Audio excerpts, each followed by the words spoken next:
Hello, you wonderful Magic players out there. Welcome to the Blue Edition of how to spend your wildcards from a free-to-player's perspective. In this video, we're going just as the previous videos. We're going to cover what cards I would build if I were to only spend, commons and uncommons. I don't think we're going to need any mythic wildcards for this deck, but if you feel like you want to spend some mythic wildcards on your mono blue deck, that's fine as well. But unless you're really dedicated to mono blue, as I said previously, don't go spend your rare wildcards. Spend those on lands instead. Be reasonable, everyone. Spend those on land cards. This card is what I'm going to start off with. Curious Obsession. Actually, this is I strongly recommend building 4 of this if you want to have fun with mono blue. This card is just the definition of fun for a blue deck and definition of having a really sad time for your opponents. It's really strong. If you get this on something early, you can just run away with the game. If your hand consists of a lot of counter spells, you may even have a game where you counter everything your opponent does and just draw a lot of cards and have a lot of fun. Really great card. You shouldn't have any issues with this card. This card just comes with a lot of fun included, a lot of fun games. Dive Down. This is of course a card which only fits in the archetype, the kind of Curious Obsession archetype, which I think is kind of the only archetype you can reasonably make if you're going mono blue. You're going to go with that style of deck, I think. But this is a great card. For 1 blue mana, it protects a creature. Not only do you get hexproof, but the +0/+3 is really relevant against almost every sweeper in the game. So a great card. If you would have gotten indestructible as well, I guess you would have protected against everything except maybe Settle the Wreckage. Really great card. You don't need a full playset of this, but maybe 1 or 2 could be great for a lot of decks. Going on to the next page, Mistcloaked Herald. And if you make Mistcloaked Heralds, I think whenever you make a card, if you make the most recent version, you're going to be able to use that for a longer time. I think that matters. I think that's how it's going to work. I don't think your cards will get migrated like if you have a version from an older set or something. I don't think they're going to do that. I think you're always better off creating a newer version of all the cards. So keep that in mind. Mistcloaked Herald, if you're going for a Curious Obsession kind of deck, it's a great card. Otherwise, of course, it's only useful in that archetype, I think. Also, maybe useful in a Merfolk deck, but then you're going for 2 colors and probably for 2 colors, and then that's something completely different. Opt, a consideration. I think Opt. I don't really like Opt actually. I think there's been a lot of really good, blue cards throughout the ages, like Brainstorm, and there's a lot of cards that I really liked. But Opt is not one of them. I think scrying just one card and drawing a card, unless you have a reason for playing Opt, like maybe you're like a Drake deck or something that get an advantage from playing a lot of instants and sorceries, I don't think Opt is a great card. I really don't. But if you do, then of course it's a great card. Siren Storm Tamer, again, basically only good in the kind of blue weenie Curious Obsession deck, but in that deck it's a solid pickup, really solid pickup. Spell Pierce, one of my favorite cards. I didn't think they would, when they printed Spell Pierce, I didn't think they would print such a good counter card, in the old in the old format. There has been, better counters. There was if I remember correctly, there was a card which you could just pay 2 life and you could counter a spell that cost 1, which just broke Legacy. But except for that, I think this is one of the best counters, especially in the old formats, and it's certainly good in Standard as well. In Standard, though, a lot of decks, especially if you run slow decks, it's going to get to the point where Spell Praise is not that useful anymore. But against most removal, it counters most removal and a lot of other effects like Benalias and stuff like that for only 1 blue, and I think that's amazing value. It's easy to keep up 1 blue. It's a lot different, to keep up 3 blue or keep up 2 blue, but keeping up 1 blue is something you can most often do. Great card. I wouldn't. In Standard, I probably wouldn't play 4 of this. In Legacy, sometimes you can play a higher amount, but in Standard, maybe 1, maybe 2 can be a great pickup. Charter Course, another great card. This is a card which goes into almost any deck. Drawing 2 for 2 mana is great value, and for some decks you actually want the discard. So if you're going for like a reanimate strategy, or if you're throwing your Phoenixes, Phoenixi, I don't know how the plural is, how you say that in English. Your Phoenixes, when you got them, if you want to get them to the graveyard, it's a great way of doing that. It's good that you have the option. You can play this in your main phase and if you want to discard something, or you can play this after you've attacked at your second main phase if you just want more value and you're after those cards. So great pickup. I think this is going to be valuable even if Standard rotates. This is going to be a factor for a long time. Very, very strong card. Disdainful Stroke. I actually like this card more than I thought. I thought this was very narrow, like 4 or greater. How much value are you going to get out of this? But when you're in the late game and you're keeping up mana for a counter, it's usually to counter something that costs 4 or greater. Unfortunately, this doesn't counter, it's called, there's like a 7/6 can't be countered. I don't remember the name. It's a big green creature anyway. I'm sure you know which one it is. And it doesn't counter that, but then again, so does no counter. It can't be countered. But except for that, anything that you want to counter basically late game, this counters. So it does its job fairly well.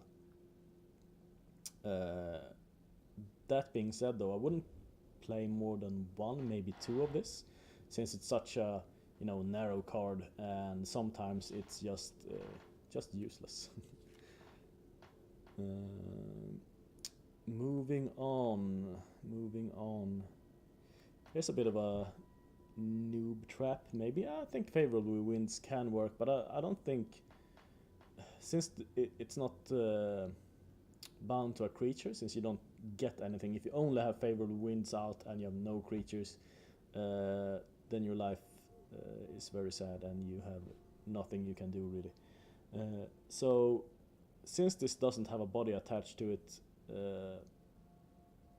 I can't suggest playing 4 of this, because it will happen that you draw 2 of this and no creature cards. You can play this as a one-of if your deck consists of only flyers. But except for that case, be a bit careful with the favorable winds. Kitesail Corsair is like a decent card, I think, for the common slot, because you get it in the starter decks. I wouldn't build this card, but if you're going for a Curious Obsession deck, it's a great placeholder card before you get other greater cards, better cards. Yeah, that's about all I got to say about that card. Essence Gather, really another great card. There's so many, great counter cards in blue, of course. Countering a creature for 2 mana is very relevant. It stays relevant into the late game, and being 2 mana is so much better than being 3 mana. Having, when you don't have to When you can tap out a little bit more and keep up 2 mana, that really helps. Having a good mix of maybe essence scatters and negates can be a good alternative to running, you know, real counters, which counters anything, but which cost 3 mana instead. Merfolk Trickster, great card if you're a Merfolk deck. Other than that, I mean, it can work. Decent card, decent uncommon. Yeah, that's all the opinions I got on that card. Other than that, negate, I already talked about it. Great card for 2 mana. Of course, you know, if you're used to playing Legacy and you're used to having access to counter spell for 2 blue, then this might seem like a really shitty card, but actually in standard, I think this is a great card. Having a mix of negates and essence scatters, not having to, you know, keep 3 mana up for counters, especially if you got something like Teferi. That wouldn't be, you know, just a mono blue deck, but something like if you splashed white or something. Negate's a great card. You can't go wrong with negate, that's what I'm trying to say. Next page, we got Radical Idea. I think a lot of people just throw in Radical Idea into their decks, even though like the card is not that great. Like if you think about it, you have to discard a card, you have to pay 4 mana to essentially gain 1 more card. It's not a great card unless, of course, you really want a lot of instants and sorceries in your graveyard, and you want that discard outlet. Except for that, stay clear of Radical Idea unless you've got a good idea about how to use Radical Idea. You know, don't use it. River Sneak, good in the Merfolk. Another good you know, card in the Merfolk is Silvergill Adept, of course.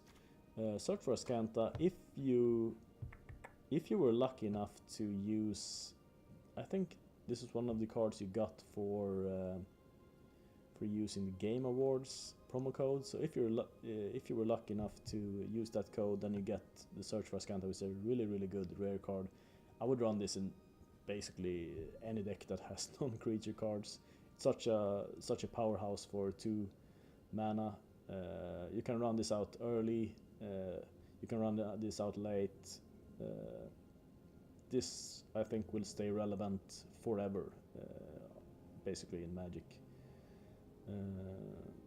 Yeah, it's like the thing about this card is that, yeah, it takes some time before you get the value of being able to use it as a land, but before that you basically have like a Sensei's Divining Top, which kind of filters your top cards for you, which is very relevant. So yeah, great card. Moving on.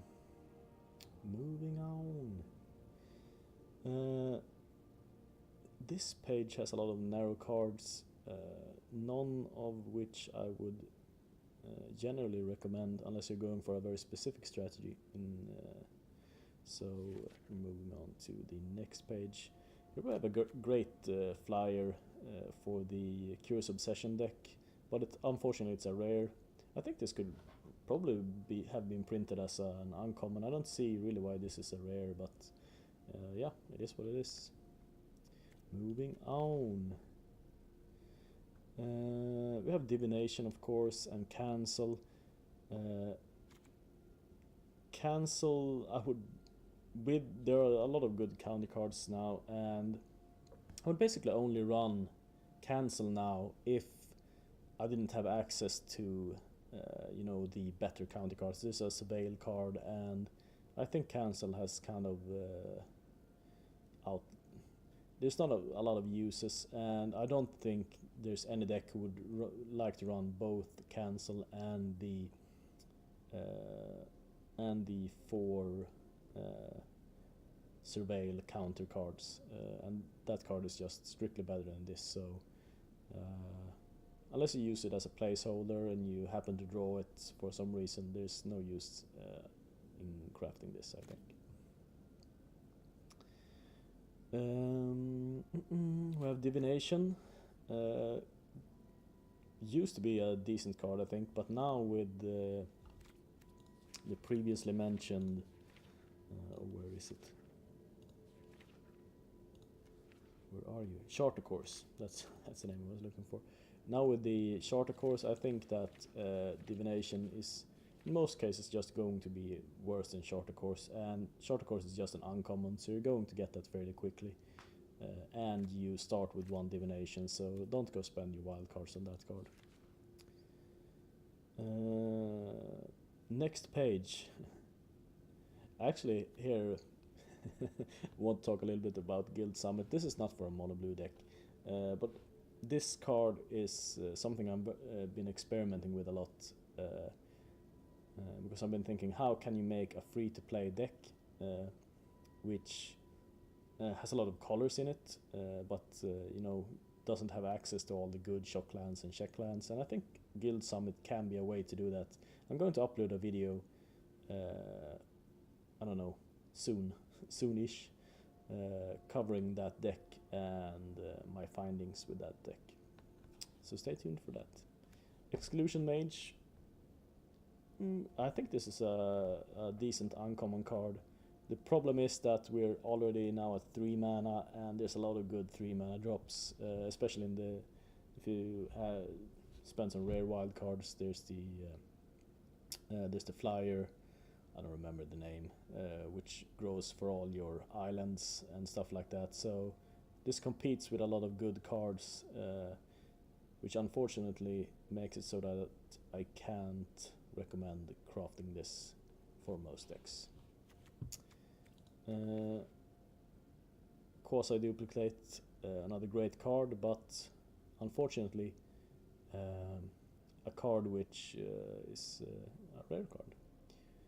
Sinister Sabotage is a great card. If you use the Game Awards code, you already got a playset of this, and if not, I suggest getting a playset of this. This is just an upgraded cancel, but it's really great. And if you plan on going Dimir, maybe throwing in some disinformation campaigns in the future, I would, on that topic, I wouldn't suggest going. I've seen a lot of people like including 4 disinformation campaigns. I think you're going to have too many cases where you get stuck with like a lot of disinformation campaigns and not enough ways to, you know, play them out, even because you're not, they're kind of costly. They cost 3 mana, so it takes